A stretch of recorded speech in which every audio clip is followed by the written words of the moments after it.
Buenos días, profe. Mi nombre es Alba Elanet y vengo a exponerles sobre la regeneración y sus consecuencias en el año 1886 hasta el año 1930. Pues fue un periodo clave en la historia de Colombia, ya que pues Rafael Núñez hizo un proyecto de regeneración y esto se reflejó en la Constitución de 1886, que estableció un sistema político más centralizado. Y eso hizo que se desembocara la violenta guerra de los 1000 días y la dictadura del quinquenio de Rafael Reyes.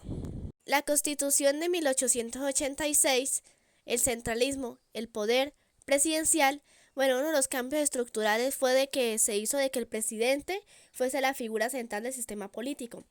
Las consecuencias políticas fue de que pues se desembocó la violenta guerra de los 1000 días entre liberales y conservadores, y el impacto social fue de que ya no uno ya se hicieron grupos como los liberales y los movimientos populares, así que pues al considerar el dominio político de los sectores conservadores y católicos, ya que pues empezaron como que peleas porque pues ya no solamente era el sector conservador, sino que también habían hecho grupos liberales. La Guerra de los 1000 días y la hegemonía conservadora. El primero fue el estallido del conflicto, ya que pues la Guerra de los 1000 días estalló en 1899 y fue cuando hubo como un conflicto entre los partidos liberales y conservadores, y pues ese enfrentamiento duró hasta 1902. El segundo fueron los efectos devastadores, pues la Guerra de los 1000 días tuvo para Colombia graves consecuencias. Hubieron lastimados como de 100 a 150.000 víctimas, y pues empezó a bajar la economía del país. Y el conflicto debilitó aún más la situación política y social. La tercera es la hegemonía conservadora. Pues durante la guerra, los conservadores lograron mantener su dominio político en Colombia, pero solamente durante las primeras décadas del siglo XX. Este periodo de hegemonía conservadora se extendió durante la Primera Guerra Mundial, cuando Colombia se mantuvo neutral en el conflicto. O sea, Colombia ni apoyaba, pero tampoco estaba a favor. El quinquenio de Rafael Reyes y la misión Kenmer. La primera fue la dictadura de Reyes. Reyes implementó diversas reformas para modernizar el país y consolidar el poder central. Sin embargo, el gobierno pues no generó oposición y rechazo entre ambos sectores de la sociedad, o sea que sí estuvieron a favor. La segunda fue la misión de Kenmer, y fue que en 1922 Pedro Nel Ospina contrató al economista estadounidense para que lo ayudara en las reformas económicas y fiscales. Y gracias a eso, se llamó la misión Kenmer, fue que se creó el Banco de la República y la adoptación de un nuevo sistema monetario. El tercero fue el impacto de las reformas.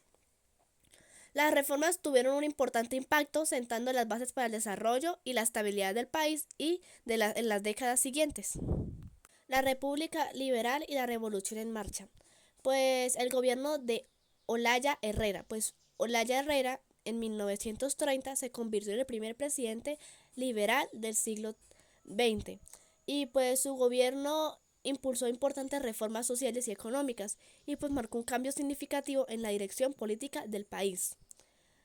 La segunda fue la Revolución en Marcha. Pues este presidente creó una reforma que se conoció como la Revolución en Marcha, que buscaba modernizar la economía y la sociedad. O sea, y también y quería como que ayudar más a la parte de la educación, la salud y los derechos laborales. Lo tercero fue el legado de la República Liberal. Este periodo de la República Liberal se presentó un importante hito en la historia política de Colombia, ya que durante el gobierno de él pues hubieron como una mayor parte que apoyaba la economía y los proyectos sociales del país. Y pues eso ayudó a que la economía pues aumentara más para las siguientes décadas. La guerra con Perú y el Bogotazo. Bueno, la guerra empezó fue porque en 1932 pues Colombia se empezó a pelear con Perú, pues solamente porque por disputas de territorios fronterizos en la Amazonía. Esta guerra con el Perú se extendió hasta en el año 1934, cuando se alcanzó una resolución pacífica, o sea que se delimitaron las fronteras entre ambos países, o sea que los dos pueden utilizarlas. La segunda fue la tensión política, y eso se pasó en 1946 hasta 1950. Y pues fue porque se desembocaron disturbios muy violentos conocidos como el Bogotazo, que sucedió en 1948.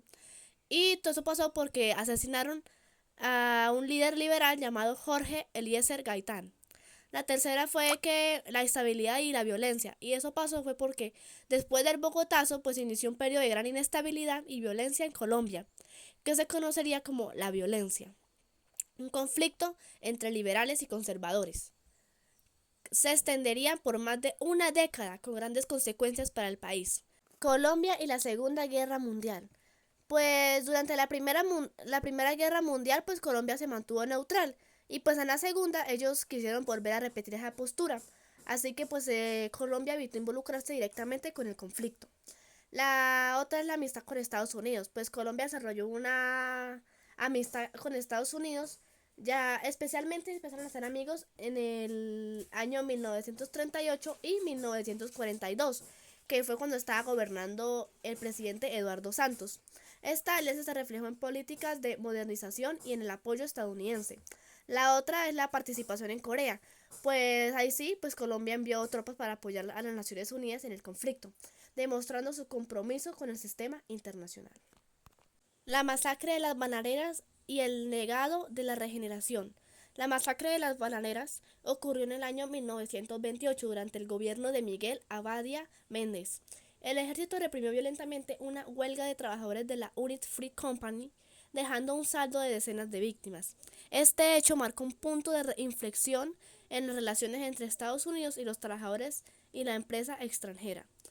El legado de la regeneración fue de que a pesar de los conflictos y las turbulencias que generó el periodo de la regeneración, que ocurrió en el año 1886 hasta 1930, pues se sentaron las bases para la consolidación del Estado colombiano y la modernización política y económica del país. Estas reformas tuvieron un impacto duradero en la historia nacional. Bueno, profe, esto fue todo. Chao.